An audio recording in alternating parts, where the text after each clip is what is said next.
Uh-oh.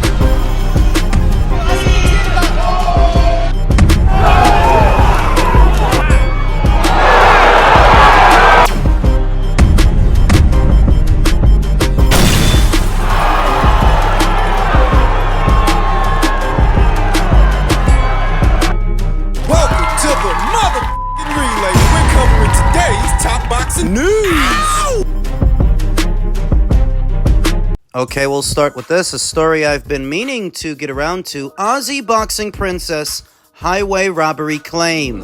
Australia's boxing princess, Jazzy Parr, has accused ringside officials of dodgy shit after suffering a shock and extremely controversial split decision loss against Shannon O'Connell on the last No Limit on Fox showcase of this year. The decision, which was widely booed by the crowd, formed part of an action-packed night where Olympian Callum Peters announced himself on the professional scene with a brutal knockout, and Queenslander Desley Robinson fought through all of her fight with a fractured foot to claim the IBF women's middleweight title.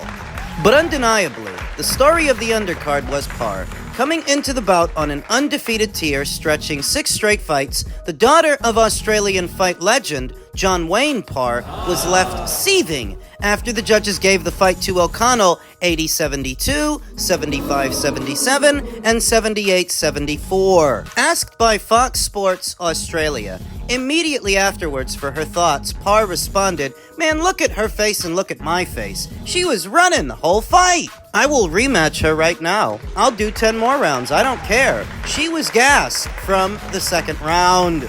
Parr was particularly furious with the judge who awarded O'Connell all 8 rounds. "That's unexplainable," she continued. "It's boxing, I guess, and I'm new to the sport apparently, but I know for a fact I'm a fighter, and I know that I won that. It's just dodgy shit. I'm at a loss for words. It's highway robbery." Everyone in the crowd afterwards said, "It's your fight." Parr said her corner stressed right throughout the fight that she was winning. "I had to pick up the pace in the 3rd round," she said, "and I did exactly what I needed to do. I dominated. Look at my face. I knew she wasn't going to last the whole fight, and she didn't. She was running. Stand there and fight me like a woman. So as for if she expects an immediate rematch, I'd better get one," Parr said.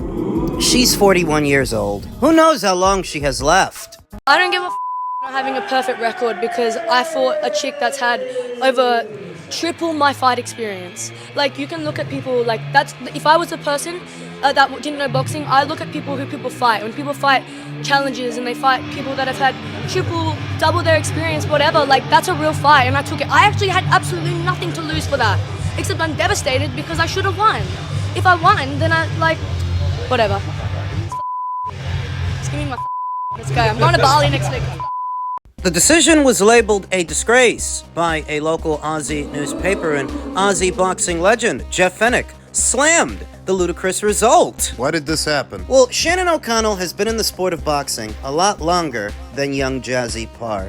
And if you want my honest opinion, it all boils down to relationships. Sometimes it's all about who you know instead of how you fight. Jazzy was robbed. Not the first boxer to get robbed, won't be the last. The saving grace for Jazzy is that she's only 21 years old with her whole career ahead of her, and she can learn from this, a valuable lesson. She's got the right attitude. Going into her fights moving forward, she may be even more zeroed in, more focused than she was going into this fight, which will make her more dangerous. Fight with more of a sense of urgency, even more. For what are even more decisive victories than this one was supposed to be. Now, this fight was fought in the women's bantamweight division over 8 rounds. Bantamweight, that's where Dina Thorsland reigns as unified champion, where Shernika Johnson holds the WBA title, and America's own Sharita Metcalf holds the IBF. That's where this fight took place. So I guess this affords Shannon O'Connell at least one more payday in the twilight years of her boxing career. She was coming off a lopsided knockout loss to Miyamoto going into this fight. Would have heralded the end of Shannon's boxing career if she would have amassed another loss with Jazzy Parr. So this gives her a little bit more time. Maybe she can make another payday in a Jazzy Parr rematch. It's certainly warranted. As much as people hate controversial decisions, they do lend themselves towards the marketing of a second fight, of a rematch. The stage is set. So maybe Jazzy Parr works a little bit harder in the second fight, if there is one, to take it out of the judges' hands. Frodo, Maybe she knocks her out next time. Maybe she needs to. I don't have any answers, Frodo. I will speak to the head of my council. What the hell are you talking about? Crawford. We'll see if there's a Jazzy Parr versus Shannon O'Connell rematch in the coming calendar year. Men's heavyweight news. David Adeleye says, "We're not in this game to stay at domestic level."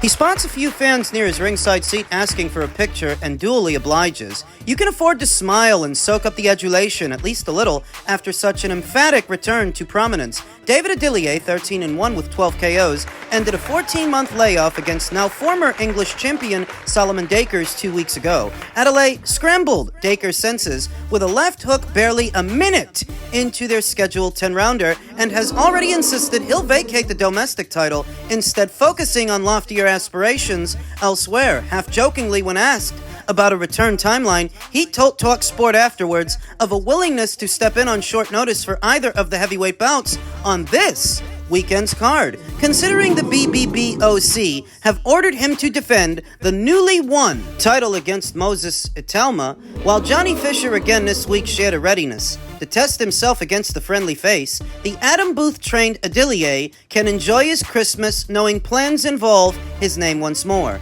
Having watched the 5-fight midweek show after Wednesday's opening workouts, the 28-year-old spoke to Boxing News and, as usual, was economical with his words. "I knew what we were capable of doing with the knockout win. We'll leave the rest for the team. I'm a fighter. I just do my thing and stay in the gym. I'm already working, so yeah, early 2025 to return sounds good." On those two domestic names and their respective bouts this weekend, he praised them for engaging in fan-friendly fights before shifting back to his own progression as a boxer, whose vulnerabilities were laid bare by a vicious Fabio Wortley display. Yeah, I remember that.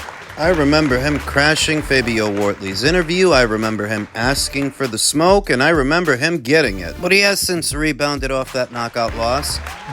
Adam Booth, spoke passionately on the TNT Sports broadcast post-fight about how they've gone about tweaking bad habits and sharpening movement to make Adeleye a more complete boxer, one who is able to pace himself better and harness his explosive one-punch power without expending too much energy. Adeleye praised the sparring partners brought into camp in preparation for Dakers after their original summer date was shelved as he suffered an undisclosed injury. Perhaps the additional time proved a blessing in disguise. One fight down, plenty more to come, but the 5-year pro remained tight-lipped. When asked about the biggest thing he's learned under a new coach so far, "I've learned a lot, man, but I don't want to give too much away. All the fighters will see when I'm boxing all these big names in the future. The turning point was when I fought Wortley. It didn't go my way that night, and something had to change. I've done that." Nick Webb, 37, ended a 3-year layoff and boxed at a career heaviest 281 pounds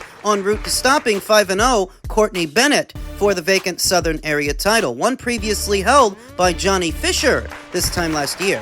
Itauma already outlined his world-level aspirations as Dempsey McKean awaits him next. So, besides Olympic bronze medalist Fraser Clark recuperating from an even more damaging first-round defeat by Wortley in October, British-level names are in short supply. Adeleye could well venture down the EBU European route, akin to promotional stablemate and unbeaten lightweight Sam Noakes. So, with all that in mind, what's next? Yeah, we're pushing on. I've got big dreams. They, his team at Queensbury, all know 100% what we're in this game for. If it's to stay at domestic level, No. we're bigger and better than that. It's funny you should say that because most of the money, the big money, for a heavyweight today just so happens to be in the UK boxing scene. So you're gonna stay domestic one way or another. I hardly think it's David Adeleye's plan to box outliers like Ivan Ditchko and Bakadir Jalalov, those high-risk, low-reward fighters. No, most of the money, the big money, for a heavyweight today really is centered around that UK boxing scene. And coming off of this big win over Solomon Dakers, the world is David Adeleye's oyster. How far can he go? Does he have what it takes to become a champion? I don't know about that. But he can make some money. He can definitely make some money. I could go for a David Adeleye versus Johnny Fisher fight, a David Adeleye versus Frazier Clark fight, a David Adeleye versus Dillian White, or Lawrence Okoli fight. So if most of the money for David Adeleye is right there domestically,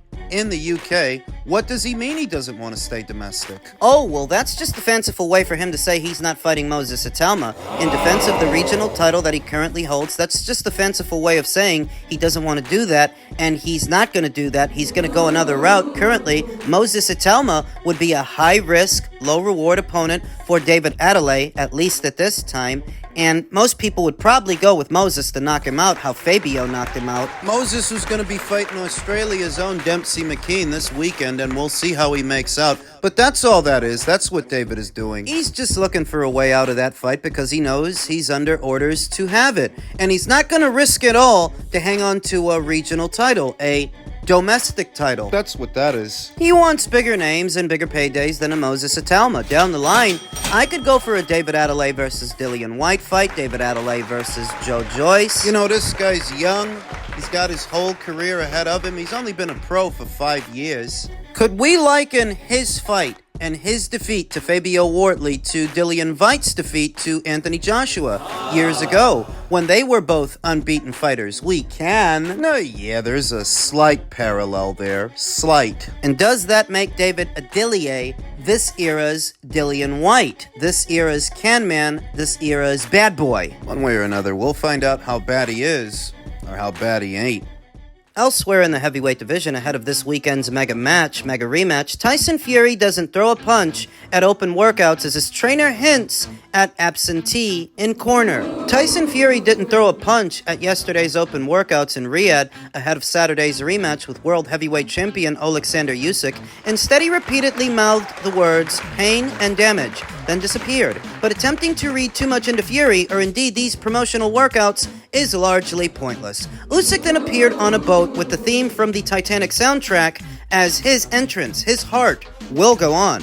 He was a tad livelier in his workout. When asked about Fury's performance, he said, okay. Fury's trainer, Sugar Hill Stewart, chuckled when he was questioned. It was a little workout. We gave it our best, Stewart said. Underlining how little all involved care for the section of the promotional duties, Tyson Fury is just getting ready right now, along with myself. He's always had a silly demeanor and playing around, but this is a different side of him. He's just ready. 100% ready. Trainers and fighters rarely stray below 100% when discussing how ready they are before a big fight. Sometimes they go as high as 110%, and even 1,000,000% has been known. But again, not a lot to read here. The absence of Fury's father, which has long been presumed, was today all but confirmed by Stewart when he said the Tyson corner would consist of just himself and Andy Lee, the cut man. During the points lost to Usyk in May, Fury found himself being bombarded with advice. Though never used as an excuse, it would appear, presuming the cut man isn't John Fury, the Englishman has taken steps to avoid such chaos again. Fans reacting to Tyson Fury's media workout described it as nervous, giving off nervous energy. Fans have reacted to Tyson Fury's media workout for the Alexander Usyk rematch this Saturday. The fight is a return of their first clash, which Usyk won by way of a split decision. The win made him the first undisputed heavyweight champion since Lennox Lewis way back there in 1999. The fight was competitive in parts before Usyk pulled away with a decisive 9th-round knockdown. Fury refused to accept the result. In his post-fight comments, he felt the Russia versus Ukraine war influenced the judging. Fury maintained his position even after having re-watched the fight. However, the Gypsy King did come to terms with the loss by vowing to get a knockout. Fury looks heavier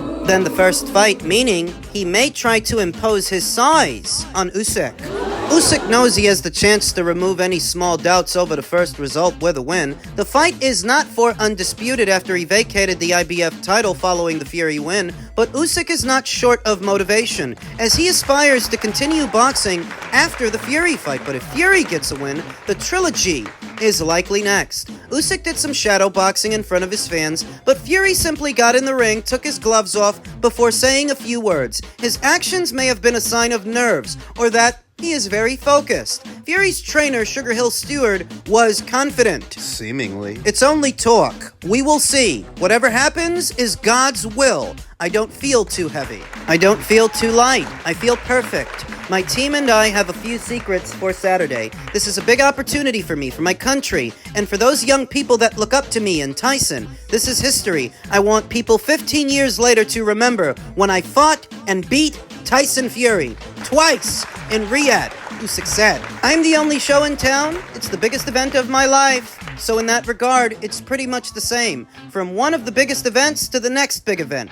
I'm looking forward to putting on a show as always. I'm going to knock him out, and I'm going to give Turkey what I promised him in May. A cooked rabbit in his kitchen. That is my promise, Fury stated. Expect a lot of pain, smash, and damage. A lot of hurt, serious hurt. A lot of damage, said Fury.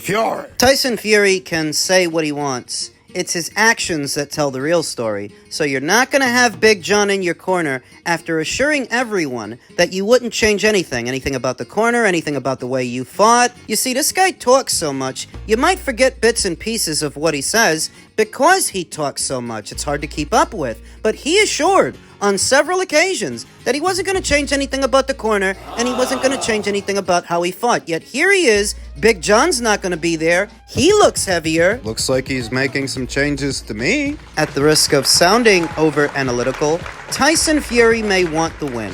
He may want the win badly. It may very well be his intention to take it out of the judge's hands and knock Usyk out, but that doesn't mean that he's not nervous. No, all these complex emotions can be felt simultaneously by the same person. That he wants to knock Usyk out, but he doesn't know if he can. He doesn't know for sure. The only one who came close to getting knocked out the last time was Tyson Fury. And in spite of what he tells the media and whatever crutch he wants to lean on, Whatever countermeasures he takes, he knows that because he was in there. they stared at each other for 10 minutes straight earlier today. The first fight was marked by Tyson Fury not wanting to make eye contact with Usyk right before the fight, whereas this time he was all in his face. 10 minutes, didn't want to break his gaze. Usyk didn't break his. Had to separate them. I think I saw Tyson Fury mouthing off to one of the guys on Usyk's team. I mean, that he means business? That's not surprising. I don't doubt that he does, but the outcome of the fight, it doesn't boil down to what Fury did or didn't do at a media workout or who breaks their gaze and who doesn't. If you want to use that as anecdotal evidence of something, you can. Ultimately, The fighter's psychology. so much of what I thought immediately after the first fight has come into fruition ahead of the second. So on that premise, I've got Usyk winning. I've got Usyk stopping Tyson Fury.